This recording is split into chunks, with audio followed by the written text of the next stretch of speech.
আপনারা এসব বন্ধ করুন। আমাদের অনেক অনেক শিক্ষার্থী ইতিমধ্যে বুঝতে পেরেছেন আপনাদের উদ্দেশ্যগুলো কী। আপনারা এসব আন্দোলন বন্ধ করুন। শিক্ষার্থীদের উস্কে দিবেন না যে আন্দোলনে থাকার জন্য, কারণ আপনারাই চাচ্ছেন শিক্ষার্থীরা মরুক যাতে আপনারা সরকারকে ভালোভাবে দোষ দিতে পারেন। এই কারণে চাচ্ছেন আন্দোলনটা চলুক, কারণ আন্দোলন যখন চলবে সহিংসতা বাড়বে। সহিংসতা বাড়লে আইনশৃঙ্খলা বাহিনী এটা দমনে বাধ্য। তখন আরও শিক্ষার্থীর প্রাণ যেতে পারে, তখন আপনারা আরও বেশি সরকারকে দোষ দিতে পারবেন। এটাই আপনাদের চাওয়া।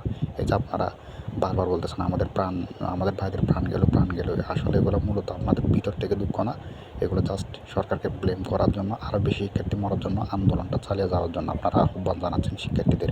প্রকৃত ব্যথা আপনাদের মধ্যে নেই, শিক্ষার্থীদের নিয়ে প্রকৃত মনোব্যথা আপনাদের মধ্যে নেই, প্রকৃত দুঃখবোধ আপনাদের মধ্যে নেই। আপনারা চাচ্ছেন শিক্ষার্থীরা মরুক, সরকারকে আরও বেশি দোষ দেওয়া যাবে। এই কারণে আন্দোলনটা চালিয়ে